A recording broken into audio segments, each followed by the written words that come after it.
YouTube. Oh dear. Today, bittersweet day. The FJR, she's moving to a new home. I can assure you it was not an easy decision. My reasoning, well, in short, if you follow my channel, you know that I live on an island, but I work on the mainland, so I quite regularly, every day, had a commute that involved 2 motorcycles and a hovercraft.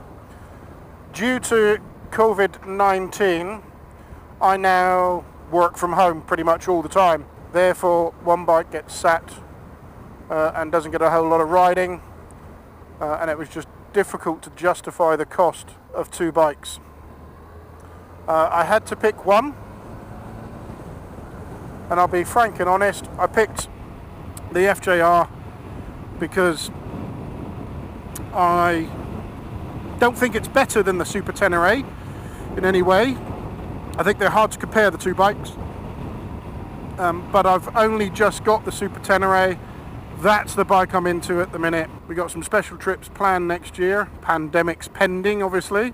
But it was, so yeah, the decision was made that it would be the FJR that would go. And I'm not ashamed to say, you know, I bought the FJR on finance. It's paid off, so I get the full whack of money in my pocket, as it were, that I've already spent. Again, I keep saying it, but I will be sad to see this bike go. She has taught me a lot about riding and about other things, such as developing a passion for cinematography, etc. My first vlog was done on this bike, and this will be the last vlog that I do on this bike. But she's going to a great home, I'm sure, and I hope it looks after the new owner as much as looked after me. I must say, it has been a bit of a palaver getting here. I don't mean here where I am, I mean in selling it. It was supposed to be picked up last week. And the deal is I was going to ride it over to the mainland at my cost. He was going to get a train down and pick it up at his cost, which seems fair. I took it out for a test ride about 2 days before and found that I just wasn't happy with the throttle. It was really, really sticky. It would almost sort of go into like a cruise control affair at low revs.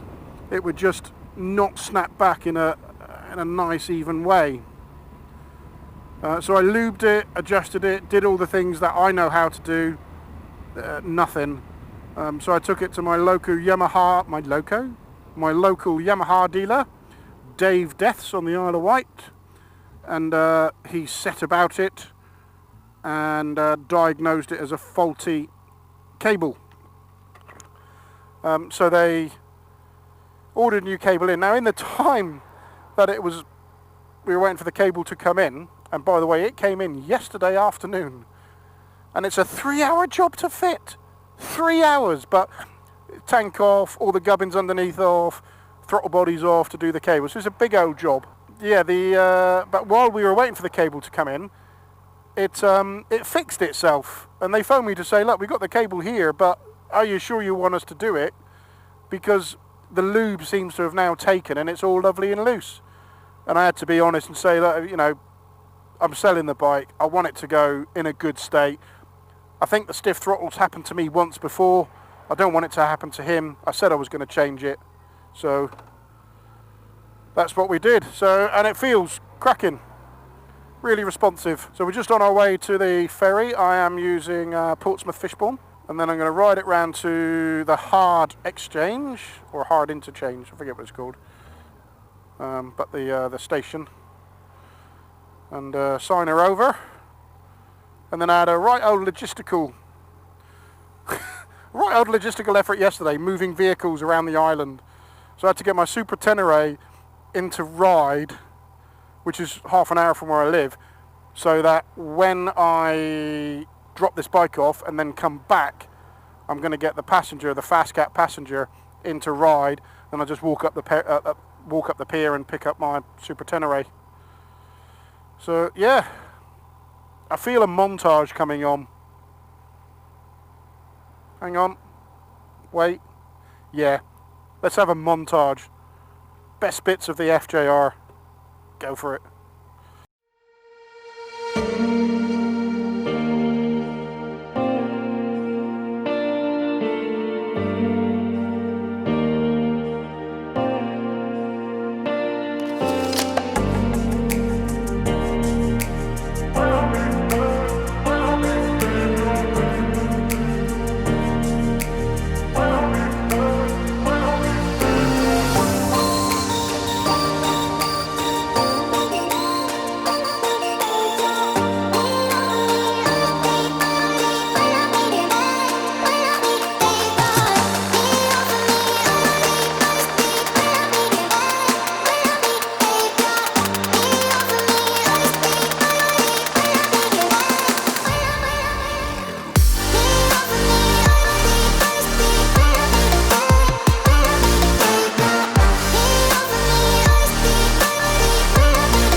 Well, that's it. The FJR has gone. I don't really know what else to say.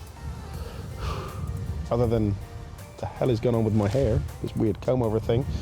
So I'm going to head to Portsmouth, get on the next Fast Cat and head over to Ride, and then I'll got a bit of a walk down the pier to reflect upon the loss of my FJR, and then I will jump on the Super Tenere and catch up with you again. So I'll see you in a second. Here's some B-roll.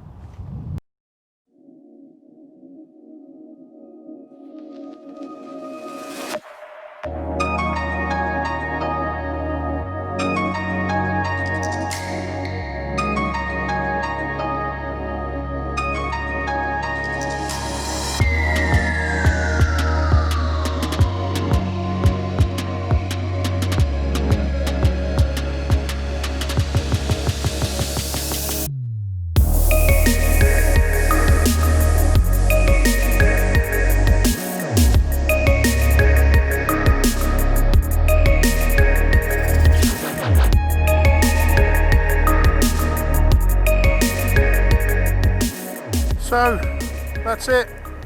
It's gone. The FJR is gone. Hell of a logistics palaver. I had to put this bike at the hoverport in Ride so that I could drop off the FJR by going over on the car ferry, and I think I explained all this earlier. But yeah, rather than coming back on the hover, I made the decision at the last minute to come back on the Fast Cat, which means a mile walk from where I got off a boat to where I left my Super Tenere. But what I can report is my Forma adventure boots are very comfortable for walking. Just saying. Good consideration to have if you're buying a boot, I think. Scenery's not so good here, but I just want to kind of get the last bit of the story out, I guess, before I run out of batteries and such. But the guy who bought it, fairly young lad by my comparison anyway, just a nice guy. He was really excited with it, very understanding that I slipped it a week at the last minute, but yeah, all good. I hope it looks after him as well as it looked after me. I will miss that bike. However, it's worth mentioning at this stage my thoughts on two bikes.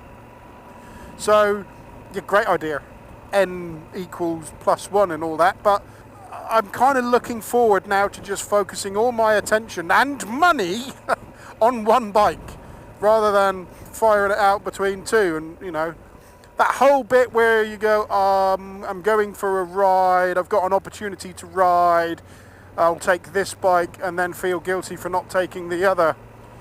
It's just one of those things. I think attentions and efforts focused on one bike is going to be a good thing for a while. I don't feel like I know the Super Tenere yet. I'm still getting used to the throttle and the gear changes, so a little bit of work to do. Hello, but I'm relishing getting to know it, getting to understand it mechanically and how she rides and all the rest of it. So yes, not a bad thing going to one bike. I don't think I'll always only have one bike. but I've got other priorities at the minute. Oh, tell you what, all that walking around and tired me out. Do with a beer. I have to confess, the last ride of the FJR, so from this morning when we spoke, from the dealership to the ferry port, you know what? I wanted to relish it as my last vlog. I wanted to enjoy it as the last time I'll ride that FJR. And as much as I tried, I just couldn't. That was my instructor. Sorry. Sort of see up all smart when he went past then. I couldn't enjoy that ride as much as I wanted to. I think I'd accepted the bike was going, so there was a little bit of, well, you know, there's that. But I was so panicked. I was going to drop it or slide it or what, you know. I was really focused on the entire ride to not do anything to compromise the sail. And as such, I didn't enjoy it. I think if I'm honest, I'd already realised I'd had the last ride on the FJR. And that was when I picked it up right before, well, the day before we went into lockdown. And I picked up the bike from the mainland, because it was kept on the mainland, and it looks like we were, you know, we didn't know then, but I was pretty sure we were going to be working at home for an extended period of time. And I went back and I picked it up, and rather than just kind of bring it straight across, I rode it from Portsmouth down to Lymington, did the Lymington crossing, which meant then I could ride it from Lymington to home in Cowes. And what a ride that was. I didn't vlog it. It was just me and the bike. I took all the cameras. I just kind of, I don't know, something inside me didn't want to share that moment. Does that sound weird? I just wanted it to be me and that bike and the ride, you know, clear headspace and just enjoy it. And I think there's a part of me that knew that that was going to be the last ride. In all that uncertainty around the pandemic and lockdown and what was going to happen, and all that uncertainty, I think a bit of me felt, yeah, this is it. This is the last one. And I did all that work on it over lockdown, and you know, I went for a test ride, and the throttle cable needed doing, so I went for another test ride, and it definitely needed doing. And at this point, I'd already agreed to sell it. So, yeah. Do I regret not vlogging that last ride? No. No, I don't think I do. But yeah, she's gone. Just me and the tank now. And lots of cool stuff to come. I'm a tiny little bit emotional. Tiny bit. So I think I'm going to leave that there. Might put up a few of my favourite images of my FJR, since I've already done a montage. I mean, what's a vlog without a montage, eh? So thanks so much for stopping by and watching. Really appreciate it. I'll tell you what I'd like to do. If I'd like to know what the one bike that you sold that you regretted, not that I'm regretting selling the FJR, just didn't want to do it, but I did it anyway. Backpedaling. But I'd love to know if you've got one bike that you sold that you wished you kept, or one bike that was really hard to sell. Yeah, drop me a comment below. I'd love to see your experiences with it. So that said, I'm off home. I'm going to grab a beer because it's Saturday, and that's what you do on a Saturday. And I'm going to wish you guys a very good and safe weekend. You all take care, and I'll see you on the next one.